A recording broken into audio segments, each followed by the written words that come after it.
Good morning. I'm going to talk about lifting clouds out and washes today. So I've sectioned my paper into 3 parts. This really is for the absolute beginner, and the one piece of advice I'd give you is don't start on paper that's too large. This is a 1/4 imperial, otherwise 38 by 28 centimetres, and I've divided it into 3 sections. But if you are working at home, I would suggest that you cut this in half so that you've actually got 2 lots of paper.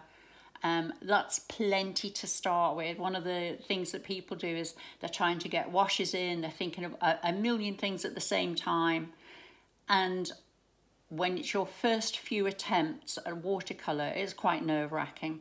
So smaller piece of paper. And then the other thing I'd recommend to a beginner is pre-mix your paints.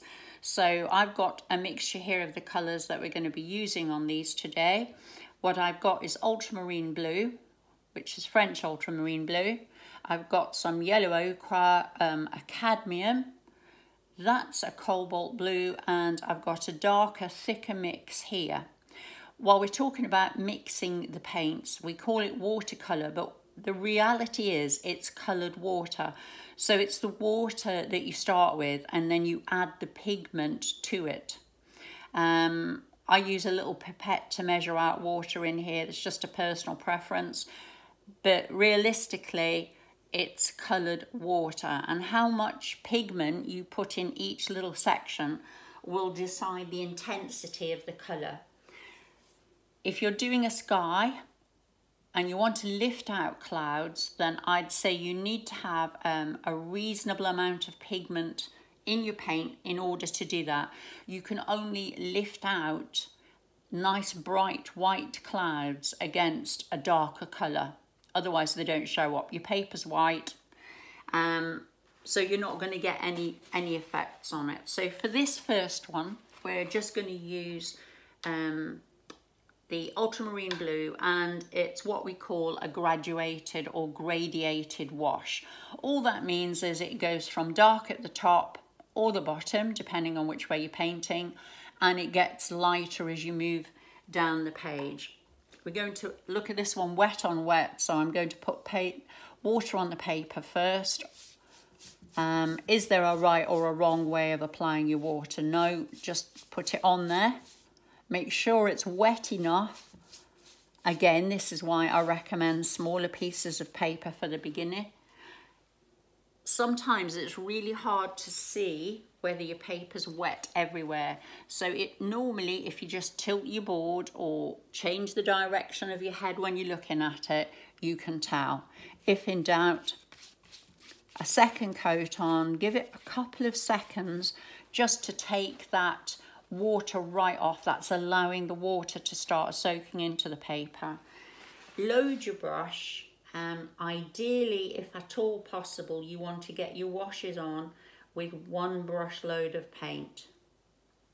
I'm working very upright. If I was working by myself, and if you're working at home, this won't be a problem for you. You'll just be working, I would say flattish, maybe a small raise in your paper. So there we go, we've got that one in. I'm just washing my brush, pushing it against the edge of my water bucket, and then I'm wiping it, not squeezing it. You don't want to squeeze, but I'm wiping off the excess water, and I'm going to use this brush to lift out some clouds. And I tend to push the corner of the brush into the paper and then squiggle the brush about a bit. It's the best way I can explain it to you. Clean your brush again.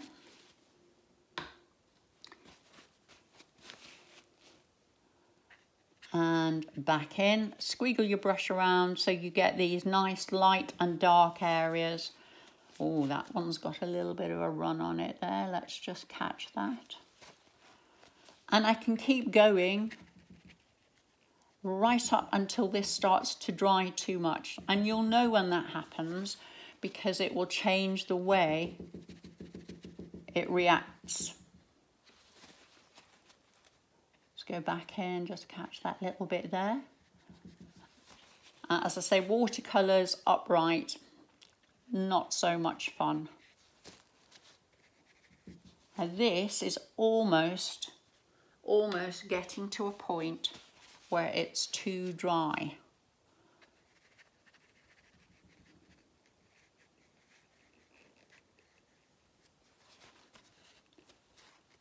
But it's left behind, and all you've got to do, you can spend your whole paper just lifting out clouds. Now, if I want to put some shadows back in without cleaning my brush, I can go back in along these lines and just add back in little bits of shadow.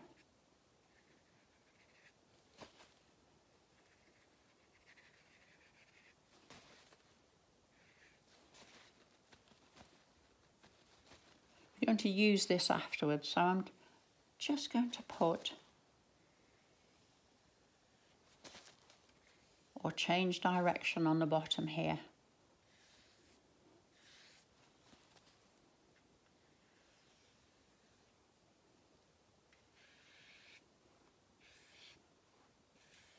And I quite like those little areas. So that's the first one, that's using, and this is a flat brush. You can lift out using a round brush, any brush you like. Okay.